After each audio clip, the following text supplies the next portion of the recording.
Have you ever wondered how peer feedback can enhance learning in an EFL classroom? Well, let's dive in. Peer feedback is a powerful tool, a process where learners review and comment on each other's work.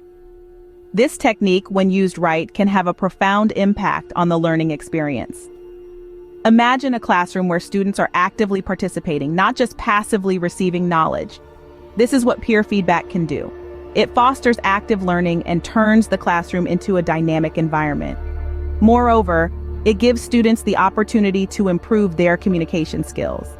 As they engage in meaningful discussions and share constructive criticism, they also learn to articulate their thoughts in English more effectively. But that's not all. Peer feedback encourages critical thinking.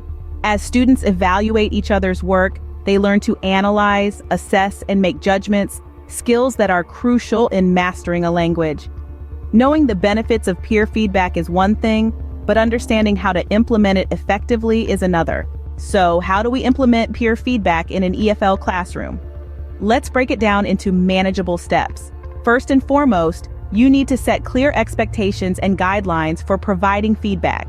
It's essential that students understand the purpose of peer feedback is to help each other improve, not to criticize or belittle. They should be aware of what kind of feedback is helpful and what's not. For instance, feedback should be specific and actionable, not vague or general. It should focus on the task, not the person. And it should be given in a respectful and constructive manner. Secondly, have your students practice giving feedback through role play or examples. This can be done in pairs or small groups. You can provide them with a sample piece of writing or a recorded speech and ask them to give feedback based on the guidelines you've set. Role-playing can also be an effective way for students to practice giving and receiving feedback. It can help them understand how it feels to be on the receiving end and how to give feedback in a way that's helpful and supportive. Thirdly, integrate peer feedback activities into your regular lessons. This can be done in various ways. You could have students exchange their written work and give feedback to each other. Or you could have them give feedback on each other's presentations or speaking activities.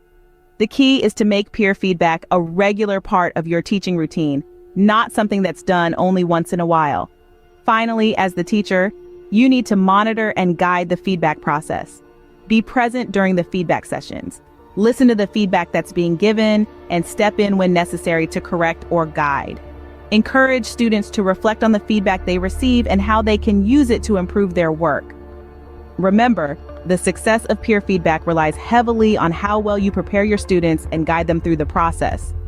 What are the key points to remember about using peer feedback in an EFL classroom? Well, there are 4 main points to keep in mind. First, setting clear guidelines is crucial. For instance, if you're conducting a group project, lay out exactly what each student is expected to contribute and how they should provide feedback to each other. Second, practice makes perfect. Have your students practice giving feedback. This can be done through pair work where students exchange drafts and provide comments. Third, integrate peer feedback into your lessons. For instance, after a presentation, allow time for students to share their thoughts and suggestions. This not only encourages active participation, but also fosters a supportive learning environment. Lastly, monitor the process. Ensure that the feedback given is constructive and respectful. Remember, the goal is to improve, not to criticize. Peer feedback can be a powerful tool in your EFL classroom if used correctly. So take these tips and start experimenting with peer feedback in your lessons.